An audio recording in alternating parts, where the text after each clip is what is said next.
So welcome everyone. Welcome to our channel Rahul Joshi Chess Academy. So today, being a Thursday, we are here to see a game of one of the best player of one of the best chess player in history, one of the best player of all the time, none other than Robert James Fischer. So he was famously called as Bobby Fischer. So today we are here to know something about Bobby Fischer and also to see games of Bobby Fischer. So hello to each everyone, all of our viewers. So hello everyone. So kindly wait till the end. The game is very nice. The game is very interesting. As you can see, the title like a queen for a king. Like this is one of my favorites Bobby Fischer game. So stay tuned, guys. Stay till the end. You will get to learn much more from this. So yes, today we'll talk about Bobby Fischer. So yes, Bobby Fischer, like his name was Robert James Fischer. He was born on 9th March, like today is 4th March. So he was born on 9th March 1943 at Chicago in United States. So he was a great player, like we all know. He died in a young age, like in when he was 4 years old. He died on 17th of January 2008 in Iceland. So he was a world champion from year 1972 to 1975. He was an American chess grandmaster and 11th world champion. So his peak rating was 2785, 2785. So this is very big rating. So he was like 2785 in 1960s or 70s. So that is a very big rating. So he learned chess at the age of 6. So he also learned chess at the no, not at the age of 6. Yeah. Oh, I'm sorry. He learned chess at the age of 6. I got a bit confused. Capablanca learned at the age of 4, and Bob Fischer learned chess at the age of 6. So this chess prodigy, Bobby Fischer, at 13, he won a game which was dubbed as the game of century. So that was a brilliant game played by him. At the age of 14, he became the youngest ever US chess champion, and at age 15, Bobby Fischer became the youngest grandmaster up to that time, and also he was the youngest candidate for the world championships. So he was the young player, like 15-year-old, challenging the world champion. So that was a great feast done by Bobby Fischer. And in the year 1972, he became the first American-born chess champion, world chess champion, I mean to say, after defeating the Russian Boris Spassky. So he was believed, this genius was believed like he had an IQ 181. So okay, so this man was like a great. Okay, one is saying I cannot hear my voice. Okay, is my voice not proper? Okay, maybe my voice is proper. I just checked. Okay, so let me know, guys, like if the voice is proper or not. So this was basically about Robert James Fischer. So we'll directly move on to the game. So we'll have this game, like white is Rene Letelier Martner. He is the international master from Chile, and he's playing against Robert James Fischer, who is black here. So we'll directly move on to the game without wasting much of time. So here is the game. Bobby Fischer is black. So D4. Yes, like yesterday also we saw a game. Now we are seeing a game from black. Like Bobby Fischer is black here. So again D4.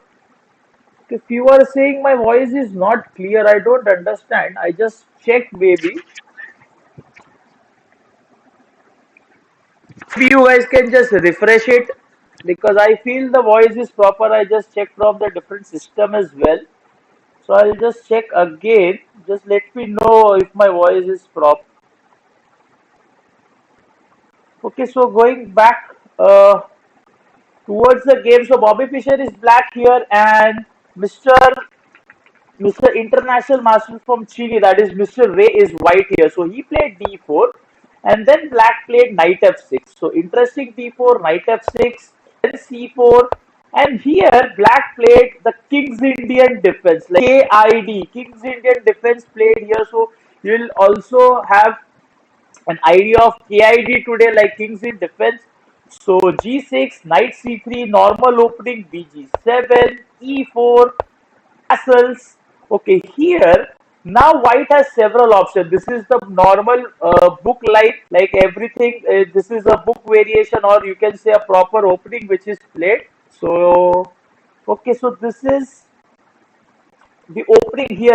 What white can play here? White can play something like knight f3, white can play h3, white can also play bishop e3 over here. So these are the normal lines. I'll tell you, when I was I was young and I used to play against KI. That is when I am white and the opponent is playing in this fashion. The fascinating move which I used to think of playing, pushing the pawn to e5. So e5 was the move which always fascinates me. Like in the earlier times, like if I used to play e5, then he has to move his knight from here. So we know that like knight on f6 is the main defender piece. So if we play e5, then we will try and remove that knight from there. So that is the basic idea which I used to have. And in the game itself here, e5 was played, but e5 is not the great move, guys. e5 is not the great move here. Like I told you, you can play something knight f3, bishop e3, h3. So these are the possible moves here for white. You can continue. But now he has played e5. So black is happy. Yes, he has to move his knight, but there is nothing wrong for black here now. Where to move the knight? Maybe you can move the knight h5. You have a square. You cannot move it here because the queen is there. But if you bring to h5, then from there the knight is not having any good squares. So I will not suggest I'll not suggest you guys going knight h5 here. The correct move is knight e8. Okay, you say, sir, but why the knight is going back? So how it is a correct move? The correct move here, why it is knight e8? Because from here you can try and develop your knight later on. So knight e8 looks a good move. So white goes for an aggressive attack like f4. Like I don't understand here why he's going f4. Yes, f4 is one of the choice, but maybe knight f3 I'll prefer here, or I can prefer bishop f4. F4 is also a move here, which is played, but it depends on player to player. I'll prefer knight f3 here, but he played f4, and then the good move, that is d6. So properly this is played d6, like he has a center pawn structure, so trying to destroy that. And also g6 is being played, so I have explained in my other videos as well. Like you should not play e6, e4, elephant, e4 goat at the same time. So you guys have to be known. You have to know that like you should not play g6 and e6 together. So d6 is being played here. Maybe the idea is to get rid of the center pawns. So white plays bishop e3, which is the okay move here. Like he can develop a piece. Bishop e3. Now comes a great move. Like here, what black normal player do is they'll try and go for something like knight c6. Maybe they will bishop f5. So these are the normal moves which a normal player will play. But the lovely move, like the counter-attacking move played by black, was c5. So this c5 move is the lovely move here. Now say, sir, this pawn is going. Like if you capture like d into c5, d into c5, and bishop into c5. So the pawn is going. Why we are giving the pawn? Why Bobby Fischer, the great, one of the great players, why is giving up the pawn? See, the idea is this pawn he's giving up so that white will lose the center pawn structure. He'll be able to destroy the center pawn structure. Also, the d pawn will be going towards the c pawn. So that was the plan of playing c5, which was the correct move here. So after c5, he took it d into c5, and now black is not worried or not concerned about taking this. He's simply playing knight c6. He's simply playing knight c6. I'll just go one move back. Here I saw Anish Pai saying f6 over here, which is also fine. I prefer, I like, okay, fine, f6 is the okay move here. But again, then after this, you bring the knight here. but it will be a bit okay position still for white. I'll not suggest you guys for going f6 here. Yes, f6 can be played for sure, but I'll prefer you like play c5. C is the best move here. So c5, d takes c5, and now black is not concerned of taking this. He develops his piece knight c6, a lovely move once again. He's not concerned about the pawn going, and that the pawn is already gone, not going. So he plays knight c6 over here. So after knight c6, now white can also try to play bishop e2 and then knight f3 and go for castle. But here he goes for one more pawn take, like c into d6. So c into d6 played over here. Now what black can do here is he can simply take it like e into d6, and now white has played knight e4 here. Maybe the idea of knight e4 is he wants to attack here, like pressurizing over here, but I think knight e4 is not a good move. Maybe he should have played knight f3. So normal move was knight f3 or bishop e2 here. Maybe he could have tried c5 also. So that are the possible options which white should be playing, but he went for a wrong move, that is knight e4. Look, like position will be very good after this for black. So knight e4 looks a blunder for me, like a positional error done by white. So how to continue after this?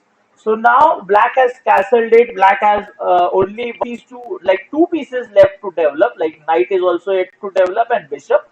So he'll just develop the bishop, bishop f5, and he's developing the bishop, also pressurizing on the knight. So straight on bishop f5, which is a good move.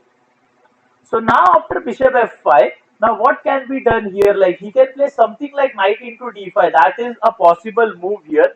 Like knight into d6 can be played. Now you will say, sir, is white giving up a pawn? Sorry, I'm sorry. If is black giving up a pawn here? The answer is if you go this, like if you do this knight into d6, knight into d6, and maybe queen takes, we can just simply move the queen, or we can take this as well. So we can take, now after this, simply black can play knight b4.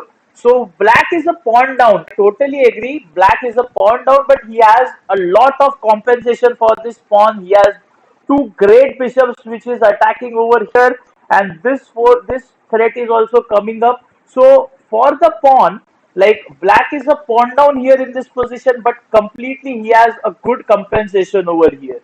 So if white wants to do that, like he goes for the knight into d6 move, then this is the continuation. But in the game that was not played, he just took the knight back, that is knight d3. Maybe here there was also an option like he could have taken it to knight c3. Obviously, this was the move, and knight g3 also. I would prefer like he should go for knight into d, maybe because there is no other good option here. But he goes for knight g3, maybe attacking on this up, like pressurize on the bishop on f5. So knight g3, also trying to keep the knight in the king side and to use it as a defender. So now what to be done is take the bishop back, like survive, keep your bishop intact, survive your bishop. So black takes the bishop back, like bishop e6, and now white develops a piece like knight f3. Now if you see, white is trying to develop, but still the king is in the center, it is open, bishop is not developed. So too many problems for white here. From the start, it is just 13 moves, and white looks definitely bad in this position.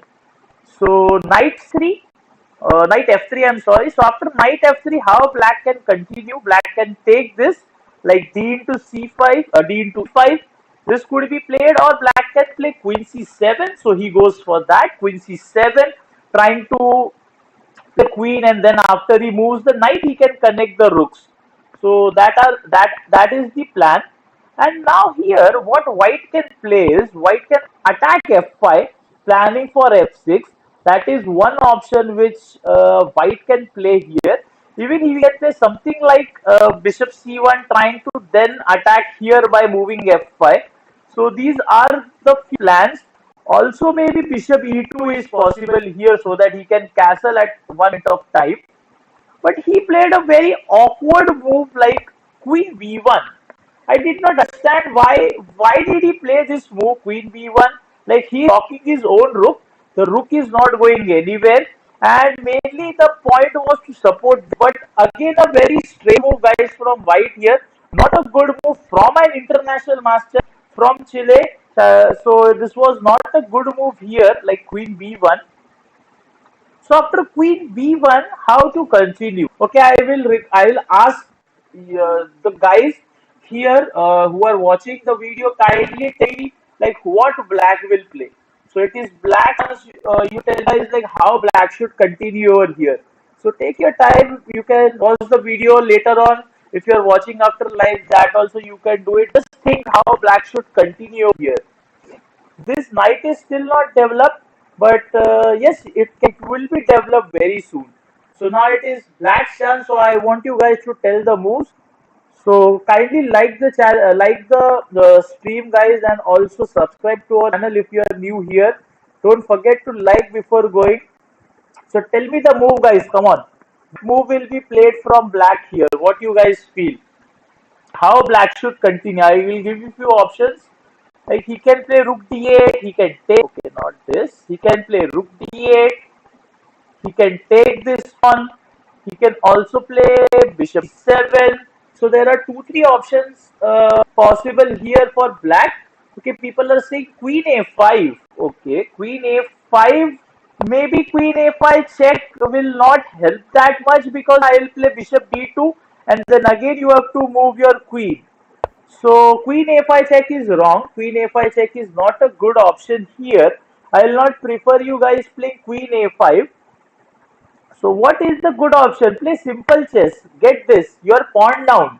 See, remember black has 2, 3, 4, 5, 6 pawns and white has also, okay, now we are not pawn down. Okay, I'm sorry, we are not pawn down. We have equalized the pawns. So we are not pawn down, but you have to play a simple chess as well. Like you can go for capture d into e5. Okay, Vedant Ashteka says rook d8. That was also possible, quite possible move. In the game d into e5 was played and I also that move d into e5 and now f5, a good move. I like that move f5, trying to be aggressive, trying to attack on the bishop. So this is an aggressive move played from white. Now you say, sir, if he captures this, then what happens? See, he can capture with the g pawn, but then the king will get exposed. The king will get exposed. White hasn't castle yet, so he can attack on that side. So maybe the plan is to push f6, but directly he cannot push the 6th pawn. So f5, how to continue after f5? The smart move here would be we can go for this as well. Like 7 to f5 is quite playable. Even g to f5 is playable, but I'll prefer like, don't open your king side. Maybe you can take it with the bishop, continue taking it with the. I would have done this. That is, go for bishop into f5. But Bobby Fischer for an aggressive or a unique choice, that is e4. Like if your piece is under attack, what normally we do is we take that piece back only. But it is not every time essential that your piece is under attack, take it back. So you can attack on the opponent piece also. So that is what he does. He played e4. Now you take this, I'll take this. So after this takes it. Now again, if we see, white has 5 pawns here, and even black here, black has 5 pawns. White has 6 pawns, and black has 5 pawns. So you can say white's king is still in the center, and it can be attacked. Definitely can be attacked. So here now the pawns are equal. Like after takes, now black plays f5. So black plays f5, white has a double bishop advantage, but the position looks very bad, like the king open, queen is doing nothing, rook is also doing nothing. So he just, black just played f5, trying to open up things, maybe planning for f4, try for a double attack. So that was the plan from black here. Now white played f4 to stop black playing f4. The plan for f4 was to play f4. So what white did, simply he just pushed the pawn on f4. so that black cannot f4. So after this, now this knight, which was not coming to the game, finally he played knight f6. The last piece, which was on the 8th rank, he brought the piece towards the game, that is knight f6. And now bishop e2, white wants to castle, develop piece, bishop e2. And then now black played rook f e8, trying to get this pawn. So that is a target here, rook f e8, trying to get this. And maybe it cannot be saved, like this pawn is going only. You cannot save this pawn. So what black can play here is black can go castle, but why he went for king f2, I did not understand. So king f2 was a very surprising move here from international master Rene, but I don't understand. Simply he should have gone for castle. And yeah, the king is still in danger. It is still open, but this should be play for him. Like this was the move White should have done. What you feel, guys? He should have castled it or not? He went for king f2. I feel that is a very bad move. Guys, you also tell me, like, what do you feel about this move? King f2, is it good? Like king f2, he's moving his king. Maybe his idea is to activate the rooks, remove the knight, but I feel that is a bad here from white, king f2. So yes, castle was okay, says Bhaskar. I absolutely agree with that. Then now rook into e6. Rook into e6, a good move here. Now obviously white cannot sell because he has already moved. So that is a rule of castling. So castling cannot be done. So rook e6, getting the pawn. That was the idea of playing rook on e8 square. Now rook e1. Maybe rook e1 to give your rook a open file. So he played rook e1 over here, kind of a move. Black doubles the rook. Black doubles the rook on e file, pressurizing on the e6 square. So pressurizing on the e3 square, sorry. So now what white is doing is he's playing bishop f3 over here.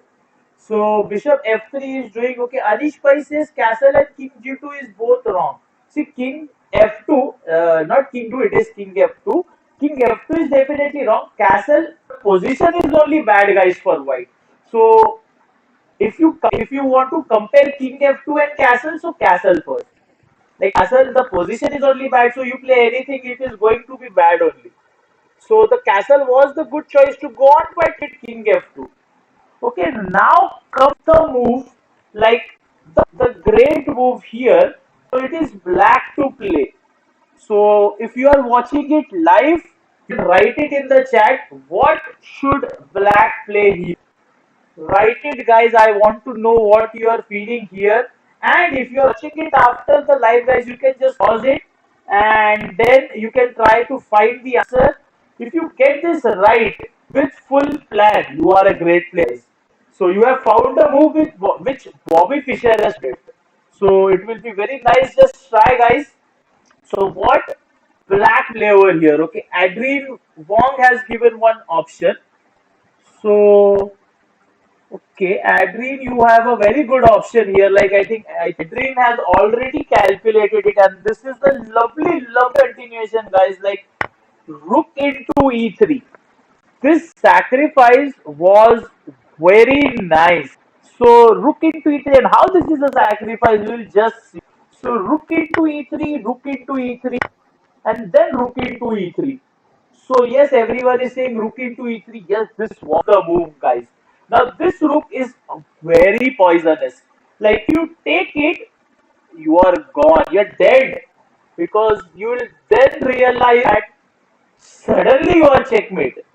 So this was the trap, or this was the thing, or the tactics used by Bobby Fischer, and I think Rene did not find that rook that poisonous. He went for it in the game, and then he just suffered. I'll just tell you. I'll just take one move back. Instead of taking this, White could continue is he can continue playing e2 or maybe Queen f1. So that was the move which he should have played here instead of taking king into e3. But he went for this. King into e3, and then like guys are saying, Bhaskar is saying queen into f4. Yes. So one more sacrifice, one more lovely move into F4 check. Like this is again like the last part, like the checkmate or the attack which Bobby Fischer is delivering is like it's very brutal, but yet with lot of elegance. So this is lovely. I just love this attack. Like after Queen F4 check, if he takes it, he's just gone. He's just gone. Checkmate. Bishop H6 is a checkmate. So yes, sacrifice the rook, but he is not happy. He wants to checkmate it. So again, queen into f4 check is a lovely sacrifice. Like I told you, this rook was very poised for white. If he will take it, he's gone. You are just able to see he's gone. So he cannot take. I told you here, knight e2 or queen f1 should be played. Maybe bishop e2 as well. But he took it in the game and then he played queen f4 check. Game ended here, guys. Like white resigned. He came to know, like after I take it, this is the mate. And then he realized this and he just resigned it. But I'll just show you, like if we take it, this is a mate. We just discussed. And if he's not taking it, like if he's moving here, king f2, still knight g4 check is coming up. This cannot be taken because it is pinned. So he has to move the king, and again knight g3 check. So he moves the king here, and then knight here to d4. So you can see black's pieces are very active. Three minor pieces. White is just having two minor pieces and a very weak king. So this is winning position for black. Yes, white has a rook, but a dead rook. Rook cannot do anything over here. So here this is a winning position, like you can say around in 10-15 moves this game will be checkmate, like Black will win this. So this is the winning game, like winning position. I'll also show you, like if he plays this. If he plays this, the bishop is straight on going queen to f3 check. He moves the king here and then we go queen f check. If he brings the knight, then we play bishop h6. Like this position also black has three minor pieces. And again, white has a rook, but this is like in next 5 to 8 moves, this game is done. So black will be winning in next 5 to 8 moves. So I'll just come back to this move, like this setup which black played here, like rook into e3 was gem of the first attacking move in this game. Like he gave his queen for a king because he wanted to have the king. He wanted to go for the checkmate. So this was the lovely move, guys. Bobby Fischer has played many good games. Like he has many great games played with many players. But like this game, I like very much because the way he started playing positionally. Like in KID, he's playing in KID, and in 23 moves he has destroyed the opponent. And the opponent is not just a normal player; he's an international master. So winning against an international master in such a fashion is a salute to this man. So this was the lovely game, guys. Like I absolutely loved it. So if you liked it, guys, so do like the stream. Without liking the stream, don't go. Like the stream, subscribe to our channel, and also if you have joined late, if you have joined from the middle, do watch the full video, guys. It will be just for 30-35 minutes. I made it short so that you guys can watch each and every moment of it. So do watch it completely. Like the stream, guys. Subscribe if you are new here. And thank you guys for waiting. Hope you love this game. You like this game. And tomorrow also I will be showing you one more world champion game, and that is none other than Gary Kasparov, the devil, the demon of chess. If you like this game, you will love tomorrow's game. Because this, if you feel is attacking, yes, it was attacking, but tomorrow game is called as Gary Kasparov's immortal game. Immortal is like, it is very great. Like anytime you open up the history, the game will be there. Such a great game that is. So do join in tomorrow as well. I will be showing you the game of Gary Kasparov. So thank you guys. Keep supporting and watching. There are many videos. in our channel, all chess content, so you guys can watch. If you have missed any of the earlier videos, do watch it, and you will definitely learn few things from it. So thank you again. Good night, and thank you guys for joining, and hope to see you guys soon tomorrow. And also, before going, Saturday, this coming Saturday, there is a tournament, very low entry fees tournament, 30 rupees. The tournament entry fee is, so do join in that tournament, and the details is there in the description of that video. I have made the video in our channel. The tournament is on Saturday 8 p.m. in standard time, so do join in that tournament as well, guys. You'll get the details of the organizer in the video description, and you can directly contact the organizer and you can see it. Yesterday, I showed game of Capablanca, so do visit or do see that game as well if you haven't seen. In the video description of the last video, that is Capablanca's game, I have given full information about Capablanca as well as the basic information, obviously, and the game as well, which I have showed. So do see that if you haven't seen, and this game also. After I finish live, I will be posting the details of Bobby Fischer as well as the game which we just saw in the video description. So thank you guys for the waiting. Thank you guys for listening carefully, and meet you tomorrow. Good night. Signing from my side. And guys, don't forget to like the stream and subscribe to our channel. Thank you. Good night. Stay safe. Cases are increasing, guys. घर पे ही रहो. Stay safe and bye bye. Good night.